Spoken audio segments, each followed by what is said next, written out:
আমরা আজকে ঐক্য মঞ্চে আসছি, কিছু কিছু লোক চাইনি সেটা আমরা চলে আসি এত তাড়াতাড়ি। কাজে এটাকে অনেকেই ভাইরাস তৈরি করার চেষ্টা করবে। আমার আহ্বান আপনাদের কাছে, আপনারা এই সমস্ত ভাইরাসকে আপনারা প্রতিহত করবেন, সেটা হোক ফেসবুকে হোক, অন্যভাবে হোক, যে কোনো ভাবে।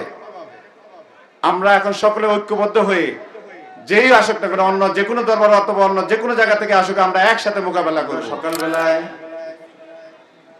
এই মঞ্চে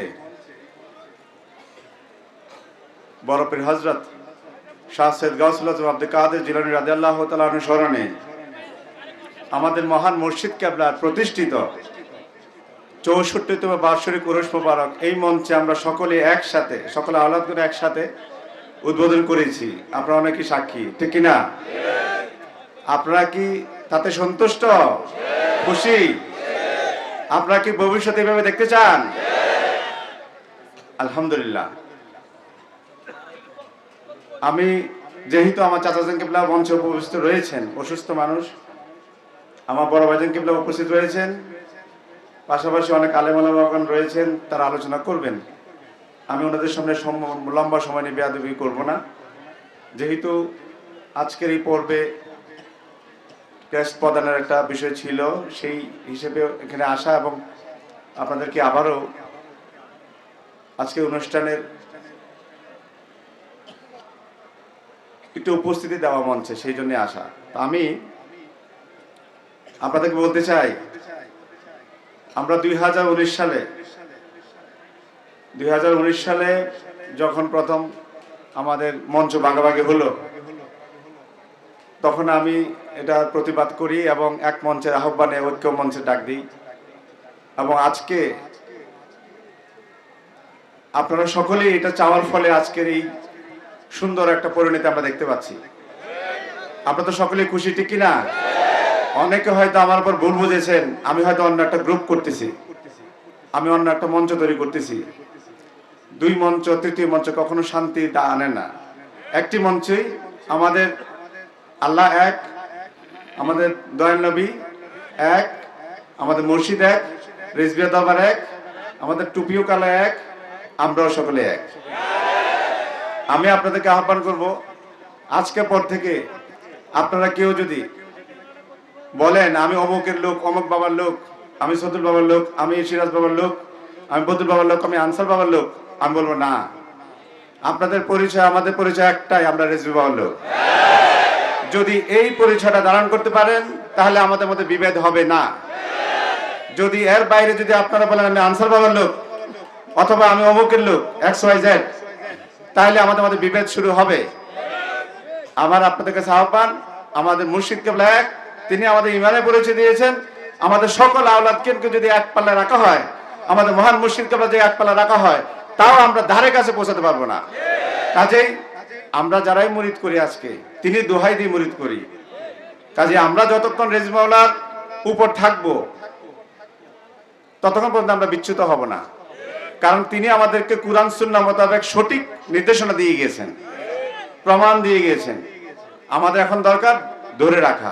শুনেন, আজকে আমরা মঞ্চে সকলে একসাথে উপস্থিত রয়েছি, তাতে আপনারা যেমন খুশি, কিন্তু একটা জিনিস আপনারা জানেন, স্বাধীনতা অর্জন করা যেমন সহজ, কঠিন না, কঠিন, তবে তার চেয়ে কঠিন হচ্ছে স্বাধীনতা রক্ষা করা।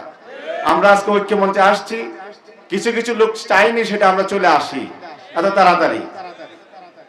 কাজে এটাকে অনেকেই ভাইরাস তৈরি করার চেষ্টা করবে। আমার আহ্বান আপনাদের কাছে, আপনারা এই সমস্ত ভাইরাসকে আপনারা প্রতিহত করবেন, সেটা হোক ফেসবুকে হোক, অন্যভাবে হোক, যে কোনো ভাবে। আমরা এখন সকলে ঐক্যবদ্ধ হয়ে যেই আসুক না কেন, অন্য যে কোনো দরবার অথবা অন্য যে কোনো জায়গা থেকে আসুক, আমরা একসাথে মোকাবেলা করব। রেজভি মাওলার উপরে 5 বছর বহু দরবার সুযোগ নিয়েছে, আমরা সে সুযোগ দিব না। আমরা এক মঞ্চে থেকে একসাথে মোকাবেলা করব।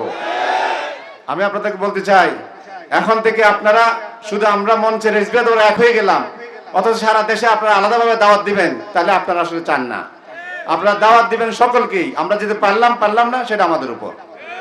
যদি আপনার আর্থিক সঙ্গতি না থাকে, সেই ক্ষেত্রে আপনি বলে নেবেন এই বছর আমি ওনাকে দিব, আগামী বছর ওনাকে, চেষ্টা করবেন একসাথে। আর বাড়ি বাড়ি অনুষ্ঠান করার দরকার নাই। যেমন যে অনুষ্ঠানে সকলকে দাওয়াত দিতে পারবেন, এরকম একটি অনুষ্ঠান করেন জেলায়, থানায়। আমরা উঠান বৈঠক করতে চাই না। রেজবিয়া দরবার উঠান বৈঠকের না। রেজবিয়া দরবার বাংলাদেশের বৃহৎ একটি দরবার। অন্যান্য দরবারে যেখানে ইমানের সঠিক পরিচয় দিতে পারে না, এই দরবার সেখানে ইমানের পরিচয় দিয়েছে। কাজে আমরা উঠান বৈঠক না, আমরা থানা লেভেলে একটি প্রোগ্রাম করব, বিশাল পরিসরে করব। আমরা যদি এক থাকি, আমার বিশ্বাস কেউ আমাদেরকে বিচ্ছুত করতে পারবে না রেজবিয়া মামলা থেকে। তা আপনারা ওয়াদা করতেছেন? ইনশাআল্লাহ আমি আশা করব আমরা আগামীতে এই ঐক্যের ধারাবাহিকতা বজায় রাখবো। এবং আমার আহ্বান, রেজবিয়া দরবারের এখন যে বর্তমান কমিটিগুলি আছে সেগুলি বিলুপ্ত করে নতুন কমিটি হবে যৌথভাবে, প্রেমিকদেরকে নিয়ে, যোগ্যতম লোকদেরকে নিয়ে। সকল খানকাগুলি, মসজিদগুলি একক নিয়ন্ত্রণে না রেখে যৌথভাবে সকলের জন্য উন্মুক্ত করে দেওয়া হোক। সকলে ঢুকতে পারবে খানকায়, আমরা আমাদের সকলের সম্মান অনুযায়ী এখানে আদব পাবো। আপনারা এখন থেকে আর ভাগাভাগি না, আলাদা কোনো কমিটি না, একসাথে কমিটি। একটা ফতোয়া বোর্ড থাকবে, সেখানে আলেমগণ সবাই থাকবে। আমার আহ্বান হচ্ছে, আপনারা যদি ইচ্ছা করেন যে আমরা আজকের পর থেকে ওয়াদা করলাম আমরা আর নিজেদের মধ্যে বিবাদ করব না, তাহলে সেটাই যথেষ্ট আগামী দিনের জন্য। যাই হোক, আমি আমার আলোচনা লম্বা করব না। ইনশাল্লাহ আগামীকালকেও আসার চেষ্টা করব। এই মুহূর্তে আমি আহ্বান করব আমার বড় ভাইজান কিবলা আপনাদের সম্মুখে ওনার মূল্যবান কথা রাখবেন।